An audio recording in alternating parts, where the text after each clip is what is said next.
Buenas tardes, jóvenes. ¿Me escuchan? Buenas tardes, doctor. Bueno, vamos a dar inicio a nuestra clase. Habíamos quedado el lóbulo, ¿no? Ahora, ¿cómo se define un lóbulo? Se define como la parte más pequeña del pulmón que está rodeado por un tejido conjuntivo, ¿no? O sea, yo les voy a explicar de una forma más simple. Lóbulo es la parte más pequeña del pulmón que está rodeado por tabiques de tejido conjuntivo y que corresponden al lóbulo secundario descrito por Miller, ¿no? O sea, el lóbulo es la parte más pequeña del pulmón que está rodeado por tabiques de tejido conjuntivo y corresponde al lóbulo primario o al lóbulo secundario de Miller. Ahora, ¿cómo está formado el lóbulo primario de Miller? El lóbulo primario de Miller está formado por el conducto alveolar, sus vasos y las estructuras que forman a partir de ella. Aquí, por ejemplo, yo de una manera más simple se lo estoy resumiendo. Aquí dice, por ejemplo, el lóbulo primario de Miller está formado por el conducto alveolar, sus vasos y las estructuras que se forman a partir de ellos, ¿no? Entonces, pero yo de la forma más simple, el lóbulo primario de Miller está formado por el conducto alveolar, sus vasos y las estructuras que se forman a partir de él. Aquí dice, es raro que los lóbulos secundarios se reconozcan radiográficamente. ¿Por qué no se reconocen? Porque son estructuras sumamente pequeñas, ¿no?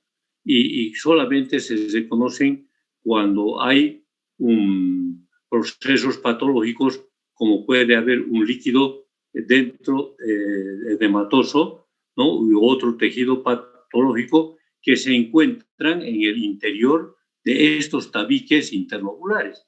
Y a estas estructuras que son visibles se conocen como líneas separables o líneas B de Kerley, no se olviden. Una cosa es el lóbulo primario de Miller y otra cosa son las líneas B de Kerley, ¿no?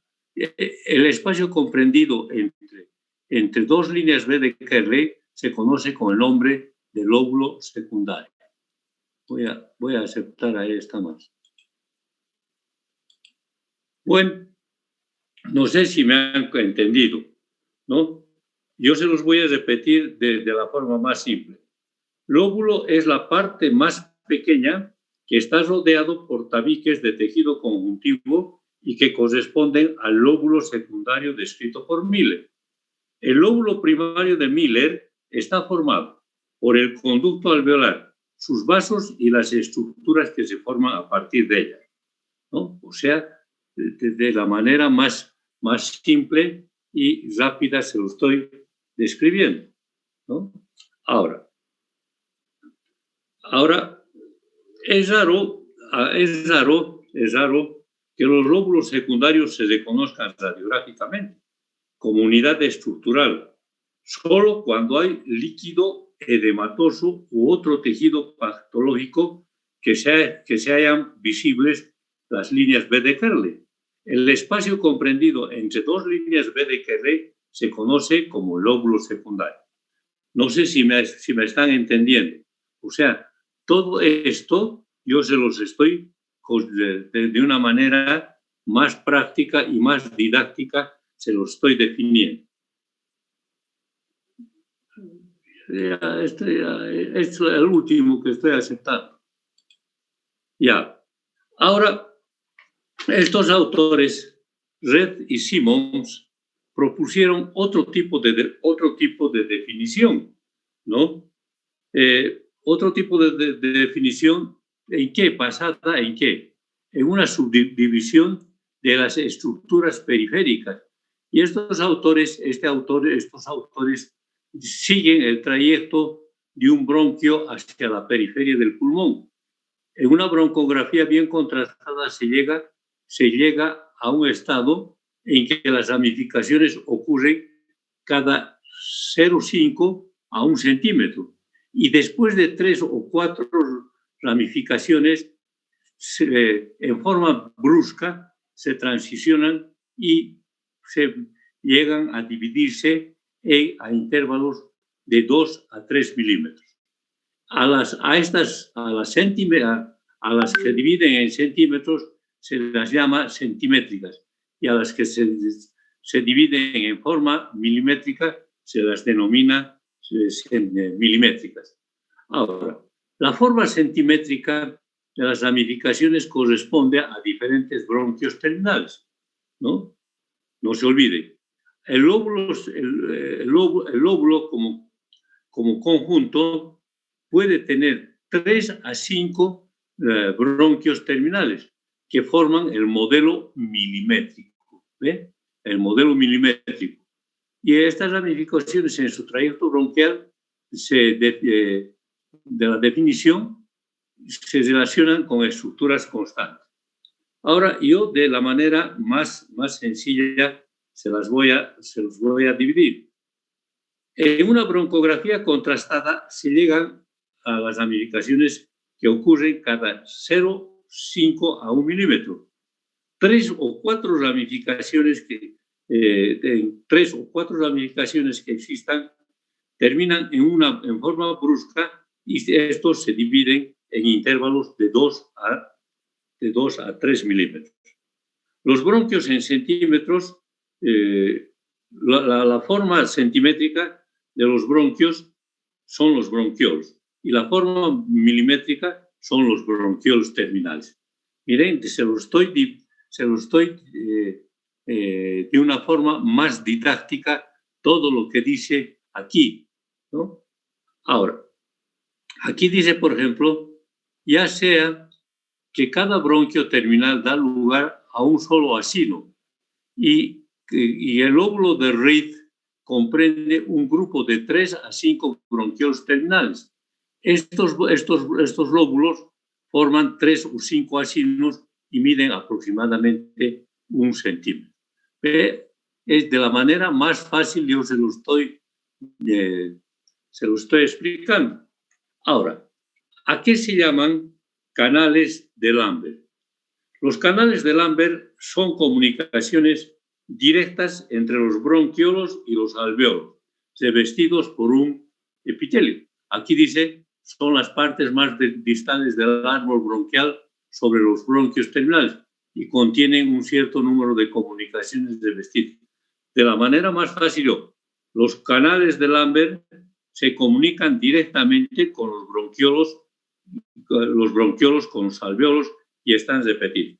Si yo en un examen les pregunto ¿a qué se llama canales de Lambert? Ustedes me pondrán, son aquellos bronquios que se comunican directamente con los alveolos que están revestidos de epitelio, ¿no? O sea, fíjense cómo yo se los estoy dividiendo. No se olvide, los canales de Lambert comunican directamente los bronquiolos con los alveolos y están revestidos de epitelio. Ahora, ¿qué son los poros de Kohn? De la manera más sencilla también yo se los voy a dividir, o se los voy a definir.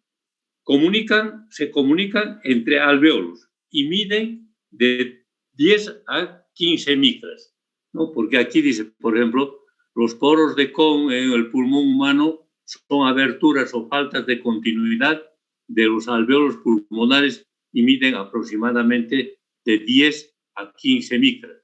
El pulmón distal está formado por bronquios obstruidos que pueden ventilarse por los asinos pulmonares. ¿Para qué sirven tanto los canales de Lambert como los conductos o los poros de Kohn, ¿no? ¿Y por qué se llaman poros de Kohn? Porque este autor Kohn fue el primero en describir. ¿Por qué? Si, por ejemplo, hay un proceso patológico, ¿no? en un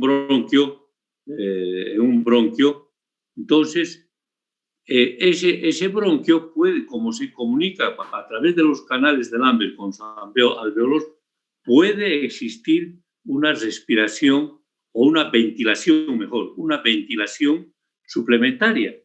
Si existe, por ejemplo, una obstrucción entre los canales de Lambert y los poros alveolares o de Kohn, pero como se comunican los alveolos entre sí, puede haber una mejor ventilación entre estos elementos anatómicos. Por eso es importante conocer los canales de Lambert y los poros de Kohn. No se olviden, los canales de Lambert se comunican directamente los bronquios con los alveolos y están revestidos de epitelio. ¿Qué consisten los poros de Kohn? Comunican directamente los alveolos. O sea, se comunican entre alveolo y alveolo, ¿no? No se olvide y miden 15 micras. Ahora hay unas anastomosis directas que han estudiado en los perros, pero no han encontrado en los seres humanos, ¿no? Y dicen estos autores que son anastomosis directas de la vía aérea, ¿no? Martín ha demostrado que son comunicaciones directas entre los bronquiolos respiratorios. No se olviden, las anastomosis directas son comunicaciones entre los bronquiolos directos. Esto, por ejemplo, este autor Martín dice, por eso es que los perros no se ahogan, ¿no? ¿Por qué? Porque se comunican directamente entre bronquiolos respiratorios. Ha hecho un estudio, no sé, en 120 perros, creo, y además su diámetro es aproximadamente de 120 micras, ¿no?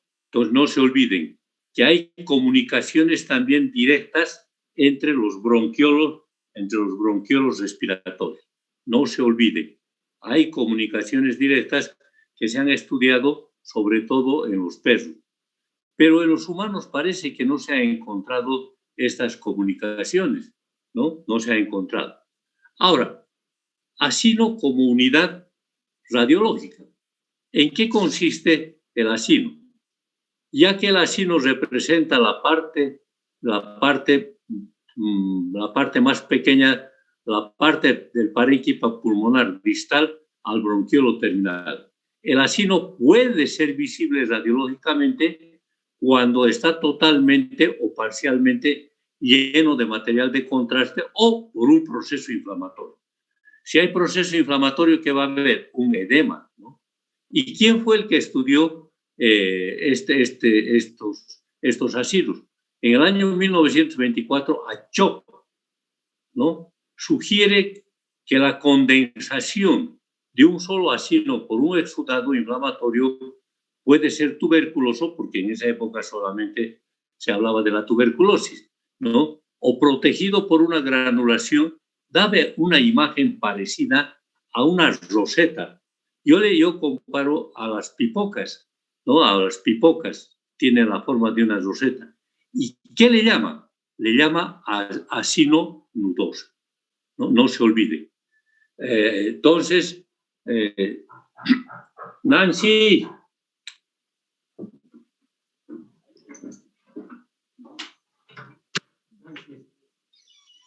Nancy, están tocando. Perdón, van a disculpar, ¿no?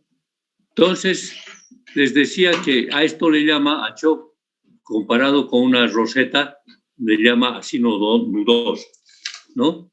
Ahora, si mantenemos el uso de esta designación asinar en todo este libro para describir estas unidades de condensación de los espacios aéreos periféricos, veremos que forman imágenes o sombras en forma de roseta que son visibles radiológicamente. ¿En qué enfermedades se presenta? Ya yo les decía que antes se hablaba solo de la tuberculosis. Se presenta en el edema pulmonar, en la neumonía alveolar aguda, en la hemorragia pulmonar idiopática. No se olviden, estas imágenes se presentan en estas enfermedades. Si aquí aumentamos la tuberculosis, serían 5 enfermedades: edema pulmonar, neumonía aguda alveolar, hemorragia pulmonar idiopática, ¿no? Son 5 enfermedades, ¿no? A ver, yo se los voy de una forma más didáctica. El asino es una unidad macroscópica que puede ser visible radiológicamente cuando está total o parcialmente lleno de material de contraste o de un proceso de exudado inflamatorio. En 1924, Achoc dice que es la condensación de un asino inflamatorio por la tuberculosis o por un tejido de granulación que daba una imagen parecida a una roseta y le llamó lesión asinodosa. Pero Felson, en reconocimiento a estas enfermedades alveolares que producen sombras en rosetas asinares y visibles radiológicamente, ¿no? O sea que Felson es el que ya habla de este tipo de enfermedades, ¿no? De la neumonía alveolar idiopática, ¿no? O sea, si ustedes quieren alguna parte, les voy a volver a repetir. Hablaremos de la membrana divisoria. El verdadero parénquima pulmonar o alveolo está separado por tejido conjuntivo que rodea la membrana divisoria y está compuesto por tejido elástico, tenso y colágeno. La membrana forma una separación entre el parénquima alveolar y el tejido conjuntivo laxo del árbol broncovascular y los tabiques interiores de la pleura. Este conocimiento, esta terminología bronquial segmentaria de la forma que forma las ramificaciones pulmonares, y es importante por 2 razones principales. Primero, ¿cuál es la primera? Que se puede hacer si uno conoce puede hacer una resección de las enfermedades localizadas principalmente en la bronquiectasia. Entonces, y puede limitarse muchas veces a los segmentos y es mejor eliminar más tejido pulmonar del necesario para la curación de la enfermedad. El otro es que el broncoscopista necesita conocer muchas veces la ayuda de los datos broncográficos para determinar qué segmento está afectado.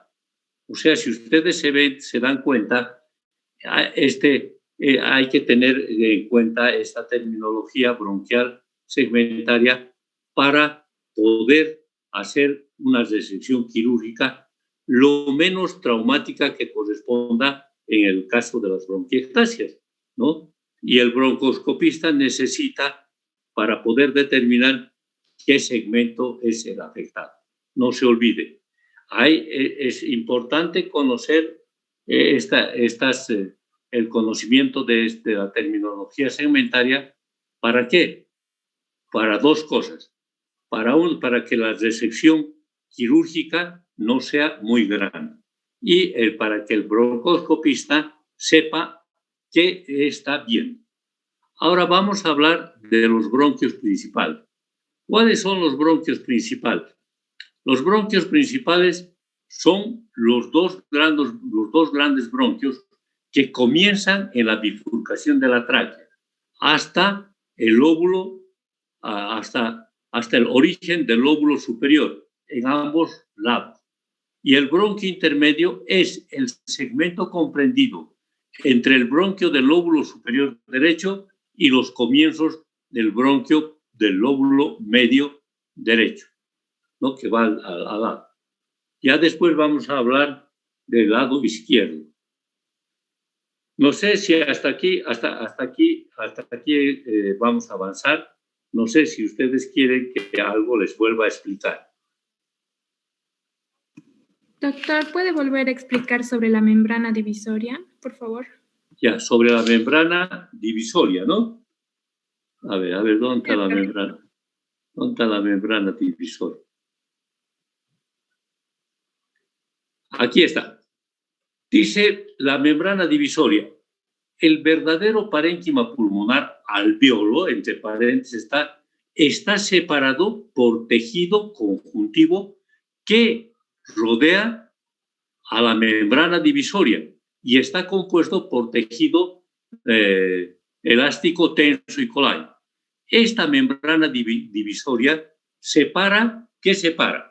Separa el parénquima pulmonar, el tejido conjuntivo laxo, ¿de dónde? Del árbol broncovascular, ¿no? O sea, la membrana divisoria, ¿qué separa? Separa el parénquima pulmonar y el tejido conjuntivo laxo del árbol bronquial o broncovascular, ¿no? Y está por la pleura. No sé si ahora me he dejado entender. Sí, doctor, muchas gracias. Ya, ¿algo más quieren que les explique? Pregúntenme nomás, cuando yo tengo tiempo, deben preguntarme porque tenemos tiempo. ¿Alguna cosa más quieren?